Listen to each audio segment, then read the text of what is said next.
Lucas capítulo 9, versículo 1. Si te acuerdas, la semana pasada estuvimos viendo algunos milagros que hace Jesús y cómo se cruzan las historias de la hija de Jairo, una niña de 12 años, con una mujer que tenía 12 años padeciendo una enfermedad horrible y que la tenía sin recursos ya en la calle, literalmente, que estaba a punto ya de morir. Y la otra niña también estaba ya muriendo y Jesús va en el camino y te acuerdas, llegan con esta noticia con su papá diciéndole: tu hija se ha muerto. Y pensó que a Jesús se le había olvidado su petición, y no. Lo que vimos es que Jesús tenía todo planeado, y en medio de esto Jesús está obrando en ellos y al final resucita a esta niña. Y el capítulo 9, mira lo que dice, capítulo 9, versículo 1. Habiendo reunido a sus 12 discípulos, les dio poder y autoridad sobre todos los demonios y para sanar enfermedades. Esto es conocido como la primera misión de los 12 discípulos. Hasta ahora lo que hemos estado viendo es a Jesús caminando con sus discípulos, haciendo milagro tras milagro. Jesús caminando entre la gente y viendo la necesidad de las personas.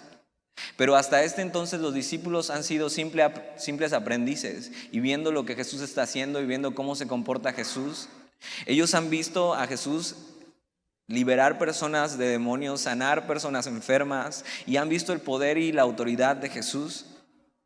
Pero en el capítulo 9 lo que Jesús hace es darles una probadita de lo que van a hacer ellos por el resto de su vida. Si estás viniendo los domingos, estamos viendo Hechos, y muchos de los discípulos ahora están caminando y haciendo la obra que Jesús estaba haciendo. Y lo que dice el capítulo 9, versículo 1 es: Jesús reúne a sus 12 discípulos. Esta palabra discípulo es aprendiz, alguien que está siguiendo las mismas pisadas, y les da poder y autoridad. Eso quiere decir, les da dominio o poder. Es esta palabra dunamis, que quiere decir dinamismo o algo dinámico, y autoridad es permiso. ¿Para qué? Para echar fuera demonios, o sea, sobre los demonios, y para sanar enfermedades. Jesús llama a estos hombres, y esos hombres están caminando con Jesús y les tiene una misión especial. Y por primera vez van a experimentar qué es el poder de Dios y ver qué es lo que Jesús hace. Pero esto solo lo pueden hacer porque Jesús les ha dado este poder y este dominio. Los manda a una misión. Y no sé si alguna vez has estado en alguna misión. No sé si alguna vez has tenido la oportunidad de ir a compartir a alguien el evangelio. En la iglesia donde yo crecí, hacían muchas actividades de esto que llaman evangelismo. Si te das cuenta, nosotros en Semilla no hacemos tantas actividades porque, vamos a explicar un poco por qué. Porque queremos que tu vida diaria sea eso, un diario compartir con las personas que tienes alrededor. Pero en la iglesia donde yo crecí hacíamos muchas actividades. Y era un poco emocionante salir y predicar en las calles. Muchas veces me subía a los camiones a cantar, no pedí dinero. Algunas personas sí me daban dinero y les decía: no, o sea, no les venimos a pedir nada, queremos darles. Y es emocionante hacer eso, es emocionante de repente agarrar e ir y compartir el evangelio como un grupo. Pero debemos tener cuidado con eso, porque lo que vemos es que Jesús los está enviando. No, ellos están enviando así solos. Jesús les está dando una misión específica y les da una prueba de lo que viene. Y yo estoy seguro que Jesús quiere hacer esto con todos nosotros. Jesús está dispuesto a hacer esto con nosotros. De hecho, el final del evangelio es Jesús diciéndole a sus discípulos: vayan y prediquen y hagan discípulos hasta lo último de la tierra. Pero en esta ocasión todavía ellos no van a seguir haciendo esto, solo es una pequeña probada de lo que van a estar haciendo. Y estas cosas que van a hacer solamente son posibles porque Dios y Jesús les da autoridad y poder. Algo importante es que en los otros evangelios podemos saber que Jesús los envió de 2 en 2. Iban como en parejas, como los testigos de Jehová que van en parejas. Pero estos hombres iban en parejas.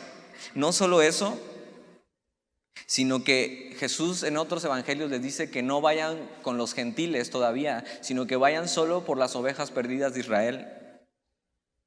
Otra cosa importante es que en medio de esta misión eran los 12 discípulos. ¿Y quién crees que estaba en medio de esos 12 discípulos? Judas. Entonces Judas está siendo enviado por Jesús y Jesús le da poder y autoridad para que pueda hacer lo que Él le ha mandado. Pero que Jesús dé poder y autoridad no significa nada, porque ya sabemos cómo acaba la vida de Judas. Y hay muchas personas que se dedican a hacer mucho por Jesús y hacen actividad tras actividad, pero eso no significa nada. Al final vemos que la vida de Judas no dio fruto. Versículo 2. Y los envió a predicar el reino de Dios y a sanar a los enfermos. Es muy importante el orden en esto. La misión principal de Jesús es que ellos prediquen el reino de Dios. Ese es el mensaje. Y como consecuencia lo que sigue es hacer un bien a los demás y es bendecir a los demás, y ellos los envía a predicar el reino de Dios y a sanar a los enfermos. De esto se trata ser misionero. Anunciar el reino de Dios, anunciar el evangelio, eso es lo más importante. Esa es la mejor ayuda que le podemos dar a las personas. Ahora, por supuesto que llevar el evangelio nos lleva a ayudar a otros en cuestiones de sus necesidades, en ver por ellos, en bendecirles, pero no al revés. No buscamos ser una ayuda social simplemente en este mundo. O sea, ayudar socialmente a las personas está bien, pero lo más importante es compartir el evangelio, porque la ayuda social no va a salvar a nadie. Y el evangelio sí. El evangelio es poder de Dios. El mensaje va a salvar vidas. De repente hay tantas organizaciones hoy buscando simplemente ser una ayuda social a este mundo. Y está bien. Pero olvidan lo más importante, lo que puede salvar vidas, el evangelio. Entonces, la primera tarea que ellos tienen es predicar el reino de Dios. Eso es lo primero. Y como consecuencia van a ayudar socialmente y en las necesidades a estas personas. Esta palabra envió es la palabra que conocemos como apóstol o apostelo, que simplemente quiere decir un enviado. No es un título, no es algo que suene muy impresionante en la Biblia, es simplemente ser un enviado. Y Él los envió a predicar el reino de Dios. Ellos tenían que predicar como un heraldo, que lo que pasaba antes, cuando en las épocas de los reyes, es que iban personas adelante que le llamaban heraldos. Y ellos iban anunciando que atrás de ellos venía el rey. Y los discípulos, la misión que tienen es esa. Es decir, el rey ha llegado. El rey prometido para Israel, el Mesías, el que estábamos esperando, el Salvador del mundo, ha llegado. Su reino ya llegó. Pero algo muy importante es que ellos tenían que decir que el reino de Dios no era lo que ellos esperaban. El pueblo judío esperaba un rey para este mundo, alguien que los quitara del dominio de los romanos. Por eso muchos rechazan a Jesús en este tiempo. Por eso mucha gente sigue sin creer que Jesús era el Mesías de los judíos, porque no era lo que ellos esperaban, pero era lo que necesitaban. Alguien que los rescatara del pecado y de la vida que llevaban. Y entonces dice que Él los envió a predicar el reino de Dios y a sanar a los enfermos. Imagínate la cara de estos discípulos cuando Jesús les dice: tengo una misión para ustedes. Yo les voy a dar poder y autoridad y van a ir por todo Israel predicando el reino de Dios y sanando enfermos. Imagínate escuchar de Jesús eso. Decir: yo voy a enviarte a esta misión y vas a ir y vas a predicar y vas a decir lo que has visto y lo que has oído y vas a llevar el mensaje. El mensaje más importante es que el rey ha llegado. Si alguna vez has hecho misiones o has salido a predicar, sabes que es emocionante y es muy bonito. Pero de repente podemos confundirnos con qué son las misiones. Y mientras estudiaba esto en la semana me acordé de una historia que es la de la esposa del pastor de jóvenes de Semilla Cuerna. Es amiga mía, se llama Cari, y le escribí para ver si me acordaba bien de su historia. Ella es de San Luis Potosí y desde chica ella sintió que Dios la estaba llamando a las misiones, que Dios la estaba llamando para ser misionera.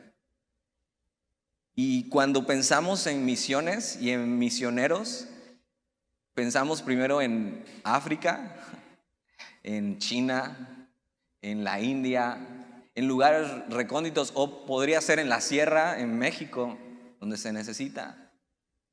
Y ella siempre pensó que Dios quería usarla en eso, y es más, ella sabía que Dios quería usarla en eso, que quería ser misionera. Pero lo que ella pudo ver es que ser misionera no se trataba específicamente de ser eso. Ahora, puede ser que Dios sí quiera enviarte a China, a África, a India, está súper bien. Pero ella, su destino fue muy diferente a lo que ella pensaba. Y Dios, en vez de enviarla a China o a África, la envió a Cuernavaca. Y dices, oye, pues ahí no suena tan cool, ¿no? O sea, de ir a África a Cuernavaca, pues no hay nada que ver. Pero Dios la envió de misionera a Cuernavaca a casarse con este muchacho, con Géser, y ser su esposa y estar haciendo misiones en México, no en la sierra, no en África, pero sí con estos jóvenes de Semilla Cuerna. Y a veces pensamos que misiones es eso, ir muy lejos. Pero si Dios te quiere usar y Dios te quiere enviar a un lugar, deberías preguntarte bien a dónde es. Porque posiblemente Dios te ha enviado a ser misionero en el lugar donde estás, en tu escuela, en tu trabajo. Es más, si eres de otra ciudad y estás aquí, posiblemente Dios te ha enviado a ser misionero aquí. Y tienes que estar muy atento a la voz de Dios, porque si Dios te ha enviado aquí, entonces tienes que anunciar el reino de Dios y bendecir a las personas. Y eso es hacer misiones, eso es ser misionero, eso es ser enviado por Dios. Posiblemente Dios sí te quiera enviar a otro lugar, a Japón, a África, a China, pero ¿por qué no empezamos por donde Dios nos ha puesto hoy? Y empezamos a escuchar su voz y empezamos a obedecer y empezamos a caminar y empezamos a ser como un heraldo diciendo, el reino de Dios se ha acercado, arrepiéntanse, necesitan a Jesús, necesitan conocer esto, necesitan ser gobernados por Dios y no por ustedes mismos. Eso era lo que ellos anunciaban. Aún Jesús no iba a la cruz, pero el mensaje sigue siendo el mismo. Solo Dios y solo el Mesías puede salvarlos. Y es lo que estos hombres van a hacer. Versículo 3. Y les dijo, no toméis nada para el camino, ni bordón, ni alforja, ni pan, ni dinero. Lo que les está diciendo Jesús en el versículo 3 es, ¿saben qué? No se lleven nada de lo que puedan ustedes depender, sino dependan de mí, de lo que yo les voy a dar. Esta palabra bordón era como un bastón con el que te apoyabas para caminar cuando estabas muy cansado. Y Jesús les está diciendo, no necesitas llevarte eso, porque cuando estés cansado yo voy a ser tu fortaleza. Les dice, no necesitas llevarte alforja. Esto era una bolsa donde cargabas provisiones, una mochila. Les dice, no necesitas llevarte eso, porque si yo te estoy enviando, yo te voy a proveer todo lo que necesitas. Les dice, ni pan. Quiere decir que al lugar donde van a ir, Dios les va a dar de comer. Dice, ni dinero. Dice, no vas a necesitar dinero. O sea, yo te voy a dar todo de mi mano. Y dice, ni llevéis 2 túnicas. Es más, no te pongas cómodo, ni te preocupes por qué vestirte. Simplemente ve y haz lo que yo te estoy pidiendo y yo voy a suplir todas tus necesidades. Y es una realidad que las personas que están sirviendo a Jesús, Él ve por todas sus necesidades. No he visto justo desamparado ni su simiente que mendigue pan. Y si Dios te envía a un lugar, tienes que saber que Él te va a proveer todo lo que necesitas. Es lo que les está diciendo. Cuando servimos a Jesús, debemos tener una total dependencia de Él. Si estos hombres llevaban todas estas cosas, podrían pensar que no es Dios el que los está sosteniendo, sino son ellos. Y esto les enseña a confiar a Jesús, con Jesús, a su vida. Versículo 4. Y en cualquier casa donde entréis, quedad allí y de allí salid. Esto es, déjense recibir y esténse en una sola casa, no anden brincando de casa en casa, simplemente por un orden. Versículo 5. Y donde quiera que no os recibieren, salid de aquella ciudad y sacudid el polvo de vuestros pies en testimonio contra ellos. Ahora, esta práctica de sacudir el polvo era un símbolo de decir, ¿sabes qué? No quiero tener nada que ver ya con estas personas. Es decir, hasta aquí llegó mi ayuda, sacudirse el polvo de los pies. Entonces Jesús les dice, donde los reciban, ahí vayan y ahí prediquen y ahí den todo lo que yo les he dado. Pero si alguien no te recibe, pues sigue con el que sigue. De repente nos clavamos con una sola persona pensando, no, es que esta persona tiene que ser, y esta persona tiene que ser para Jesús, y estás ahí y dale, y ya la tienes harta de invitarlo a la iglesia y de hablarle de Jesús. ¿Sabes qué? Si no quieren recibir, sigue adelante. Sigue adelante. Se nos olvida que nosotros no somos quien convencemos a las personas, es Dios mismo. Nuestra labor, le está diciendo, su labor es hablar el evangelio, es hablar el reino de Dios, es hacer lo que yo les he pedido. Su labor no es convencer a nadie. Y por eso les dice, y donde quiera que no os recibieren, salid de aquella ciudad y sacudid el polvo de vuestros pies en testimonio contra ellos, de que rechazaron a Dios. Entonces hay que seguir adelante y hay que seguir caminando. Hay personas que sí están esperando escuchar de Jesús. Entonces no te detengas con el mismo. Versículo 6. Y saliendo, pasaban por todas las aldeas anunciando el evangelio y sanando por todas partes. Imagina esto, ellos nunca habían hecho eso. Ellos habían estado caminando con Jesús y habían visto los milagros de cerca, de primera mano, pero nunca habían hecho esto. Y ellos obedecieron a lo que Jesús les había dicho, y ellos hicieron lo que Jesús les pidió, y están viviendo una vida increíble sirviendo a Jesús. No hay vida más increíble que sirviendo a Jesús. Si de repente notas que tu vida es un poco aburrida, es porque posiblemente te hace falta servir a Jesús. No te alcanza el tiempo. No estás pensando todo el tiempo en ti y estás haciendo la mejor obra que podrías hacer y estás poniendo tu vida en el mejor lugar y estás invirtiendo tu vida y no estás desperdiciando tu vida. Ellos durante este tiempo que caminaron con Jesús nunca los ves aburridos, nunca los ves ociosos. El libro de Hechos está lleno de milagros y de cosas increíbles porque decidieron poner su vida para servir. Y ellos están viendo cosas increíbles, el resultado de lo que Jesús les había dicho. Están evangelizando todo el tiempo, están restaurando personas, están predicando, arrepiéntanse, el reino de Dios se ha acercado. Estaban echando fuera demonios y liberando personas y estaban sanando y viendo por las necesidades de muchas personas. Cosas que jamás se imaginaron hacer cuando empezaron a seguir a Jesús. Y Jesús los está usando para su obra. Versículo 7. Herodes, el tetrarca, oyó de todas las cosas que hacía Jesús y estaba perplejo, porque decían algunos, Juan ha resucitado de los muertos. El Juan que habla aquí es Juan el Bautista.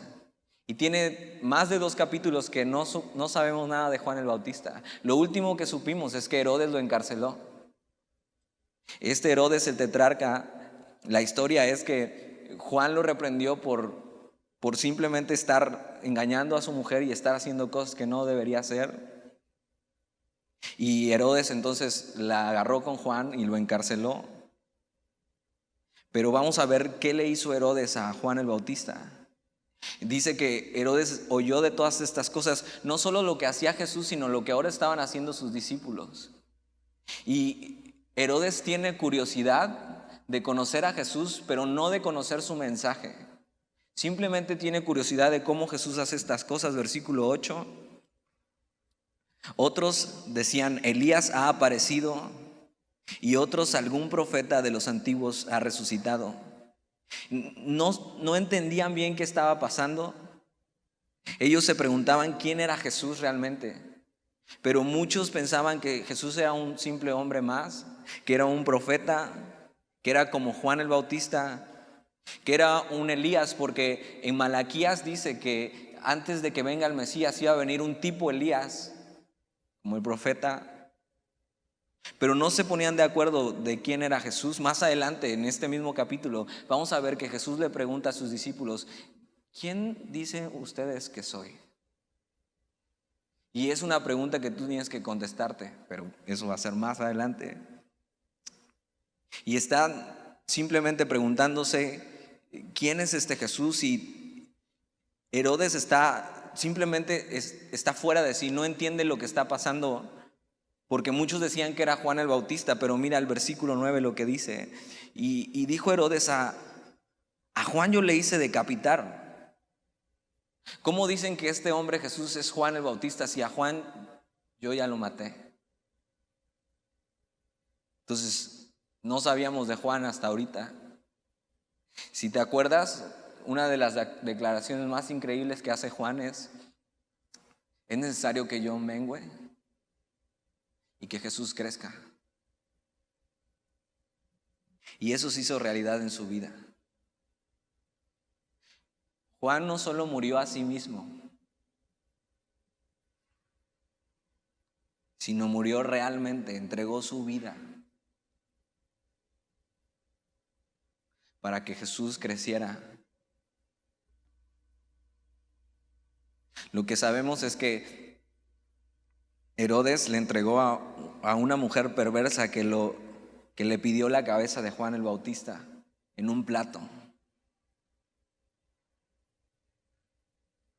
Y Herodes lo hizo, y Juan perdió su vida por Jesús. De repente simplemente hablamos cosas de Jesús y del Evangelio que nos dan mucho ánimo y que son muy bonitas, y es muy padre escuchar cosas como Jesús nos ama. Pero de repente encontrarnos con este tipo de historias donde gente perdió su vida por Jesús, su cabeza en un plato.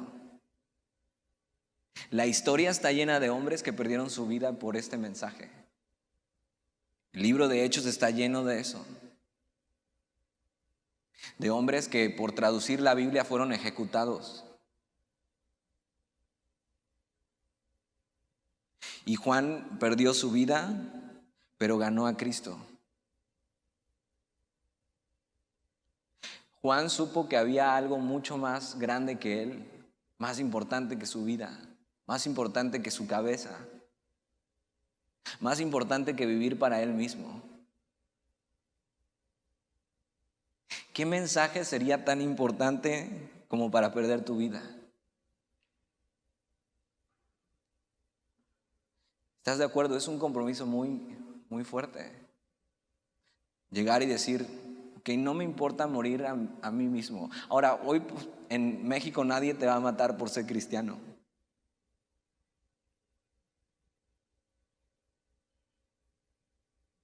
Pero a veces le tenemos mucho más miedo al qué dirán y al rechazo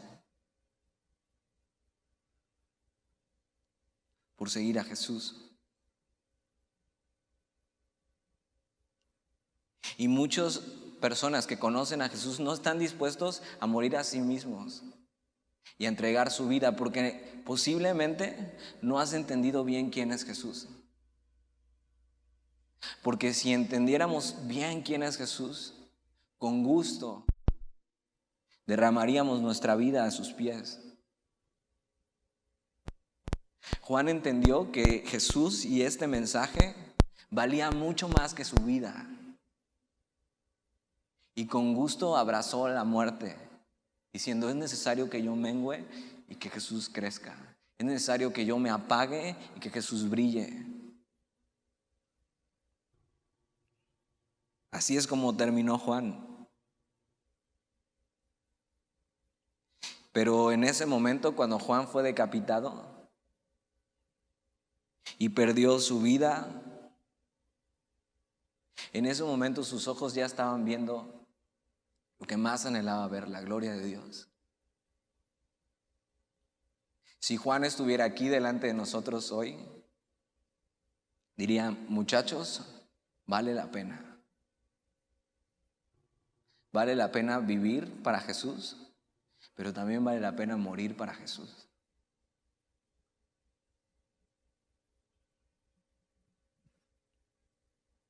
Versículo 9: y dijo Herodes: a Juan yo le hice decapitar.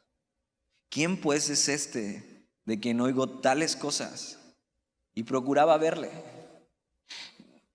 Herodes, vamos a ver más adelante, que no se le hace ver a Jesús hasta que van ya casi a crucificar a Jesús. Y Herodes no tenía realmente no quería conocer a Jesús, sino ver sus milagros, y trató a Jesús como si fuera un mago o un hechicero o alguien más, y no como el quien es. Versículo 10. Entonces los apóstoles. Ahora, aquí hay un giro interesante. Si miras bien el capítulo 9, versículo 1, dice: habiendo reunido a sus 12 discípulos, que es aprendices. Pero en el versículo 10 dice: vueltos los apóstoles. Parece que algo hubiera cambiado en este viaje misionero. Cuando salieron ellos, eran los discípulos, aprendices. Cuando regresaron, se les llama apóstoles por primera vez en Lucas. Y como te decía, eso no es un título que simplemente te haga sentir mejor o mayor, sino lo que quiere decir es que estos hombres tienen un llamado de ser enviados a dar un mensaje, y que Dios les ha dado autoridad y poder para hacerlo. Ellos aún van a seguir siendo discípulos, aún van a seguir siendo enseñados por Jesús, pero más adelante Jesús los va a enviar otra vez para que entreguen su vida por este mensaje. Y dice versículo 10: vueltos los apóstoles, le contaron todo lo que habían hecho.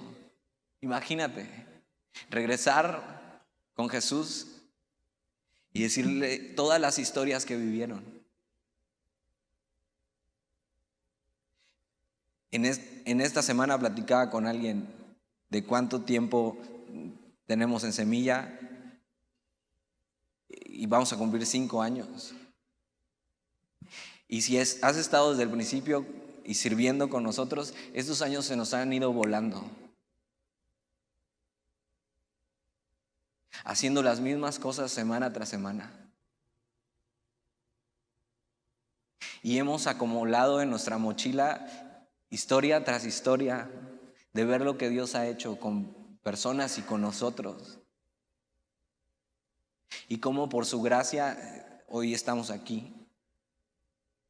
E historias de personas que han escuchado el mensaje y han decidido venir a Jesús. Estos hombres acaban de regresar de una misión que Jesús les había encargado, y regresan y tienen que contarle mucho a Jesús y decirle: no sabes lo que pasó, vimos esto, hicimos esto, personas fueron sanadas. Imagina el gozo y la emoción de ver lo que Jesús hizo a través de ellos. Y Jesús está dispuesto a escucharles. Jesús quiere escuchar del trabajo que ellos hicieron para Él. Y lo que hace Jesús es tener un tiempo a solas con ellos y escuchar historia tras historia. Ahora, Jesús ya sabe las historias, Él es Dios, pero quiere verlos, cómo cuentan con emoción lo que han vivido. Y cuando vives sirviendo a Dios es eso. Historia tras historia, estar contando cómo has visto la mano de Dios en tu vida y en personas. Y cómo por su gracia Él te usa para hacer cosas. Y vueltos los apóstoles le contaron todo lo que habían hecho. Y tomándolos se retiró aparte a un lugar desierto de la ciudad llamada Betsaida. Toman un pequeño tiempo para irse entre ellos y contar historias y ver lo que Jesús hizo y lo que Dios hizo a través de ellos. Versículo 11. Y cuando la gente supo, le siguió y Él les recibió. Hasta ahora lo que hemos visto es que multitudes están acechando a Jesús y quieren escucharle. Y Jesús decide tomarse un tiempo a solas con sus discípulos. Pero la gente se entera dónde está y la gente va a buscarlo. Y lo que me sorprende es cómo reacciona Jesús. Jesús pudo haber reaccionado de esta manera, diciendo: oigan, denme chance. O sea, quiero un ratito a solas con mis discípulos. Ni eso les puedo pedir.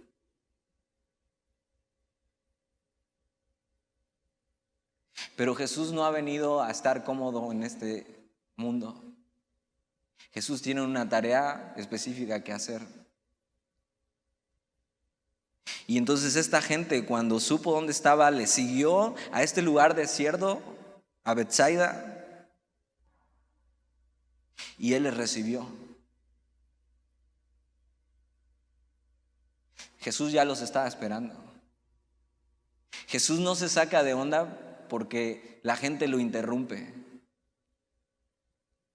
Pero ¿verdad que a veces tú y yo sí? A veces se nos olvida a qué nos ha enviado Jesús, qué misión nos ha dado. Y de repente la gente se nos vuelve molesta.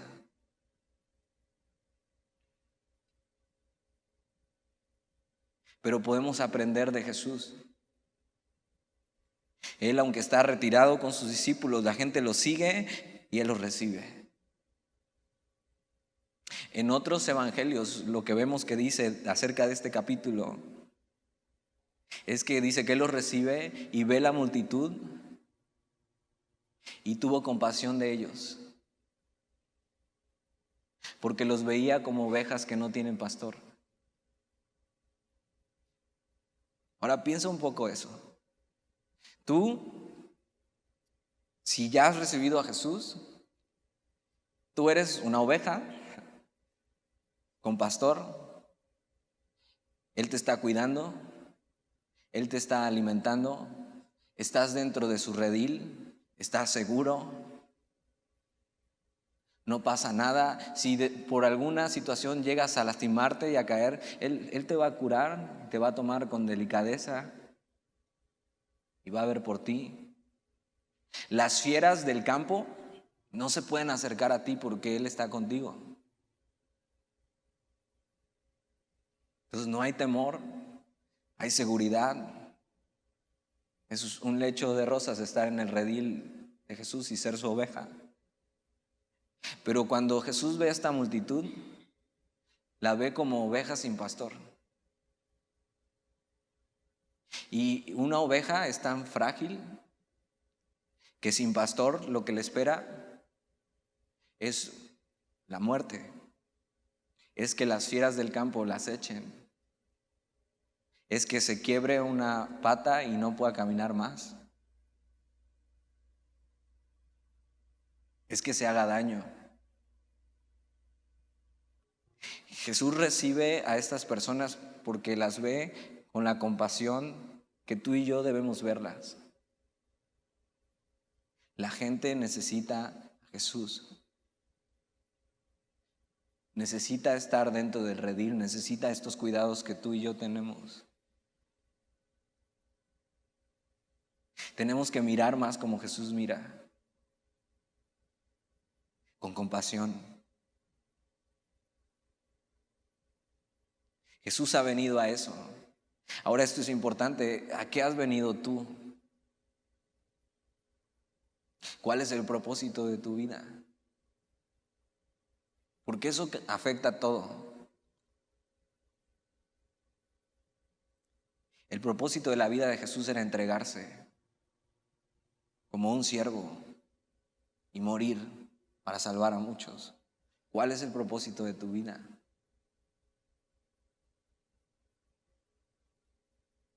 Versículo 11, y cuando la gente lo supo, le siguió y él les recibió. Y mira lo que hacía. Y les hablaba del reino de Dios. Dices, Jesús, ¿no tienes otro tema? ¿Qué mejor tema? ¿Hay algún mejor tema?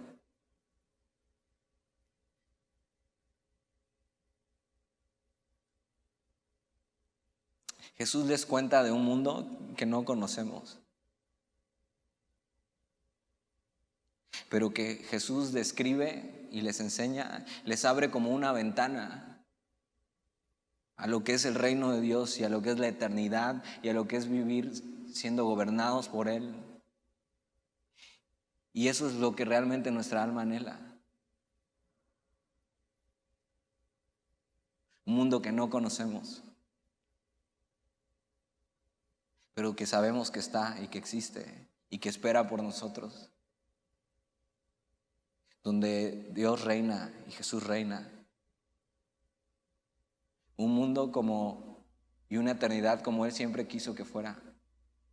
Sin llanto, sin tristeza, sin dolor, disfrutándolo. Y Jesús les habla de las mismas cosas porque no hay mejor tema. Porque todo lo demás es pasajero. Porque todo lo demás termina. Y les hablaba del reino de Dios y mira lo que hacía y sanaba a los que necesitaban ser curados. Jesús los recibe, les abre una ventana a ver este mundo increíble y comienza a restaurar a los necesitados. Con amor y con servicio los recibe, proclama el mensaje y empieza a ver por sus necesidades. Debemos aprender cómo servir a los demás. Y el mejor ejemplo siempre será Jesús. Aprendamos a servir como Jesús nos enseña, viendo a la gente con compasión, hablándoles el mensaje del reino de Dios y viendo por sus necesidades y bendiciéndolos. Eso es. Si no tenías propósito en tu vida, este es el mejor propósito.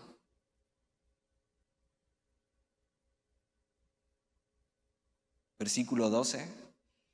Pero el día comenzaba a declinar y acercándose los 12 le dijeron, despide a la gente para que vayan a las aldeas y campos de alrededor y se alojen y encuentren alimentos, porque aquí estamos en un lugar desierto. Entonces los discípulos tienen una gran idea. Ellos ven que ya está empezando a atardecer, que están en un lugar lejano a las aldeas, que está desierto, que van a necesitar comer, que van a necesitar dormir. Y es una gran idea que vayan viendo qué hacer. Le dicen, ¿por qué Jesús simplemente ya los despide? Les dice, se acabó muchachos, a buscar alojamiento y comida y vamos a seguir otro día. Pero a veces cometemos el error de decirle a Jesús lo que creemos que Él tiene que hacer. Y no le preguntamos, Jesús, ¿qué quieres hacer tú? Ellos vienen y le dicen, despide a la gente para que vaya a las aldeas. Pero pudieron haber llegado y decir, Jesús, ¿qué quieres hacer con estas personas? Algo y un dicho que tenemos en Semilla es que si Dios creó un problema, porque es un problema ahora, están en un lugar desierto, no hay comida, no hay dónde quedarse, pero si Dios creó el problema, Él se va a encargar de resolverlo. no nosotros.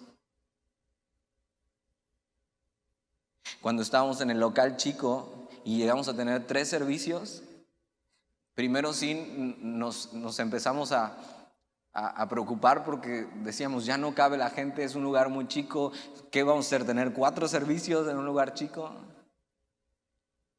Y recordamos eso. ¿Quién creó el problema de traer tanta gente a un lugar tan chiquito? Dios. Entonces Él se va a encargar. Y se encargó. Y se ha encargado siempre. Pero de repente pensamos que debemos sugerirle a Jesús qué tiene que hacer Él. Ahora, el razonamiento y la lógica de los discípulos estaba bien. O sea, estaba bien su deseo, era lógico. Pero a veces necesitamos pensar menos como nosotros y simplemente decirle, Jesús, ¿qué quieres hacer? ¿Qué quieres hacer con esto? Versículo 13, mira lo que Jesús les dice. Él les dijo, dadles vosotros de comer. Les hace una petición que es imposible para ellos. Es una locura. Vamos a ver que la cifra son 5,000 hombres, sin contar mujeres ni niños. Aproximadamente son entre 10,000 y 15,000 personas. ¿De dónde sacas para darle de comer a 10,000 personas?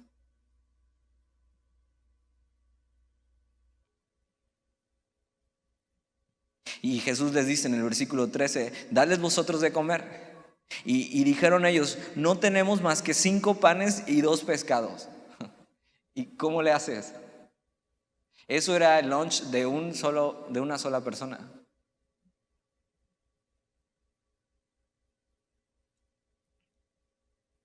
Ahora, por otros evangelios sabemos que ni siquiera estos 5 panes y 2 peces eran de ellos, sino eran de un muchacho que yo creo que su mamá lo mandó con su lunch. Y Jesús les pide esto, pero Jesús lo que quiere hacer es desafiar su fe y ver la compasión que tienen por estas personas. Jesús les pregunta y Jesús les dice, dales ustedes de comer, dales vosotros de comer. Y ellos dijeron, no tenemos más que esto, 5 panes y 2 pescados. Y todavía empiezan a sugerir más y dicen, a no ser que vayamos nosotros a comprar alimentos para toda esta multitud. Pero ¿estás de acuerdo? Es imposible. ¿Cuánto dinero necesitas para alimentar a 10,000 personas?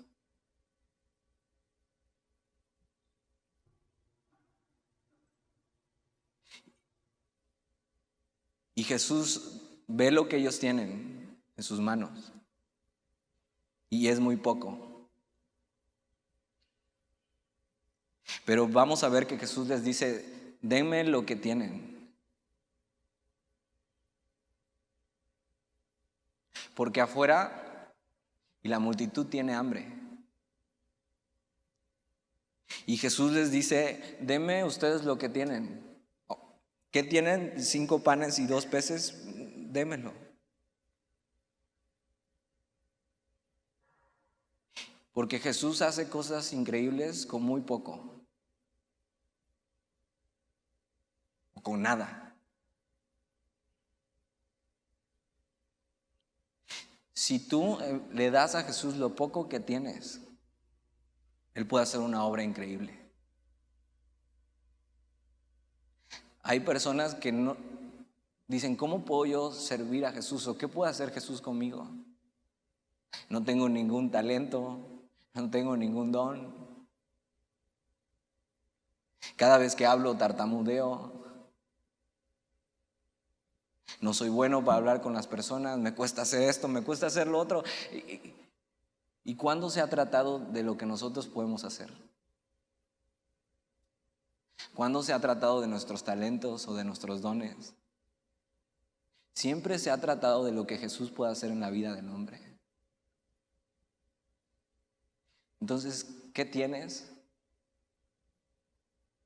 en tus manos que por poco que sea no pueda Jesús hacer algo increíble con eso.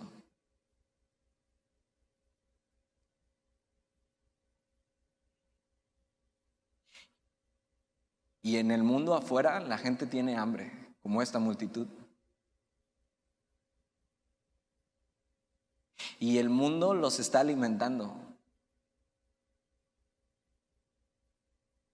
Las personas tienen hambre, pero solo Jesús es el pan de vida. Y tal vez tú estás preocupado porque tienes muy poco que ofrecer a Jesús y dices, ¿qué puede hacer Jesús con esto? Pero no se trata de lo que tienes. Se trata de las manos en que está. Y en un mundo hambriento como el que está, la gente necesita ser saciada por Jesús. Pero es importante que pongas lo poco que tienes en sus manos. Y entonces Jesús puede hacer algo con eso y alimentar a la multitud que está hambrienta.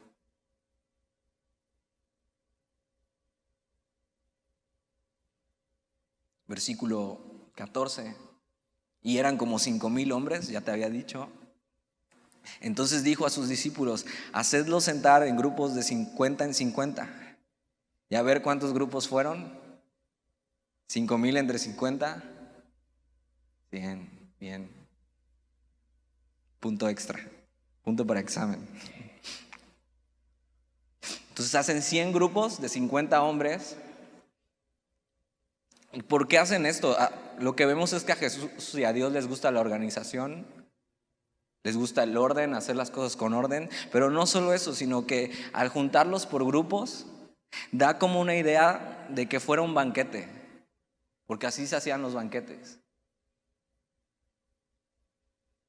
Da una idea de placer, de decir, vamos a disfrutar lo que Jesús nos va a servir hoy.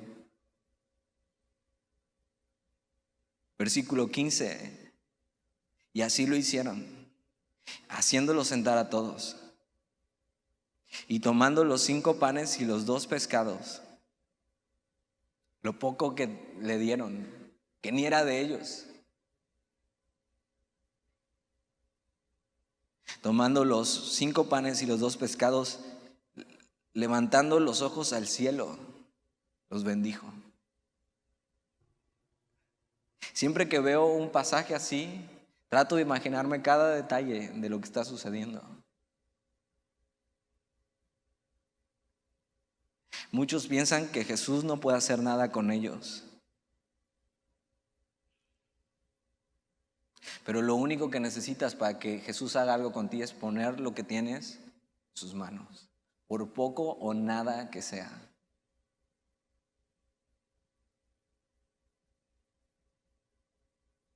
Jesús toma lo poco, da gracias a Dios por ello, lo bendice, levanta los ojos al cielo y dice, y los partió y dio a sus discípulos para que los pusiesen delante de la gente. Jesús toma lo poco, apunta al cielo y al reino de Dios, y vamos a ver que esto, que era nada o era muy poco, Jesús lo multiplica y sirve para bendecir a los demás. Y vemos el poder de Jesús, el poder creador que vimos en Génesis. Y solo Jesús puede hacer algo así, crear de la nada. Ahora, otra pregunta que me sale es, ¿cómo sabía eso? ¿Cómo sabía un pez que nunca había tocado el agua? ¿Cómo sabía ese pan que nunca lo amasaron unas manos? Estoy seguro que no engordaba ese pan. ¿Cómo sabría algo que Jesús creó de la nada? Tienes que hacerte esas preguntas cuando lees tu Biblia.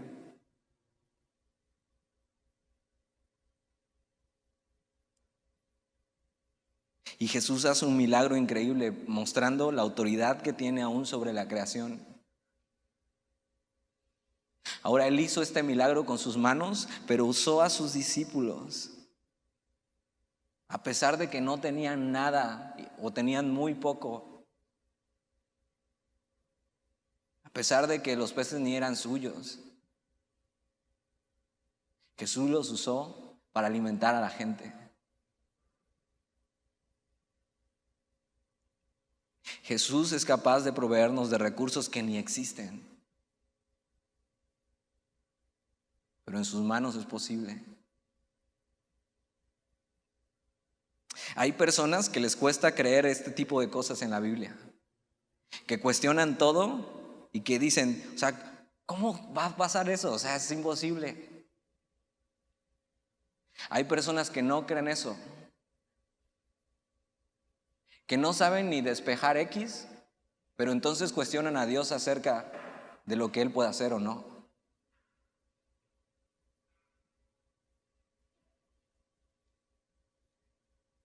Y la pregunta para ellos es, ¿dónde estabas tú cuando Dios creó el universo?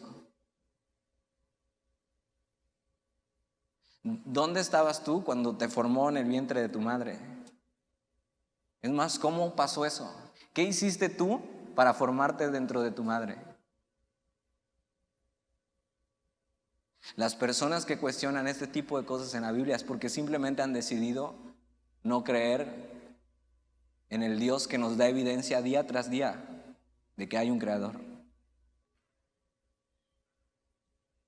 Versículo 17. Y comieron todos y se saciaron. Y recogieron lo que les sobró, 12 cestas de pedazos. Entonces no solo alcanzó para las más de 10,000 personas que había, sino que sobró. Y fueron saciados. En las manos de Jesús fue multiplicado lo que había y los discípulos lo repartieron. Un alimento que los sació y que sobreabundó. ¿Estás dispuesto a que Dios haga eso con tu vida? Que no importa si tienes solo 2 peces y 5 panes, o si tienes 1 pez y 2 panes, o si no traes nada.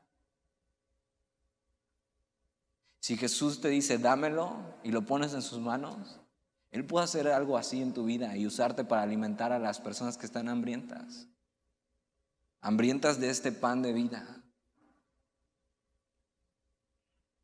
En este banquete, si alguien se quedó con hambre es porque no quiso comer, porque había suficiente y sobró. Porque lo que Jesús ofrece sacia el alma y sobreabunda. La gente que se queda con hambre afuera es porque simplemente decide no probar y no comer de lo que Jesús ofrece.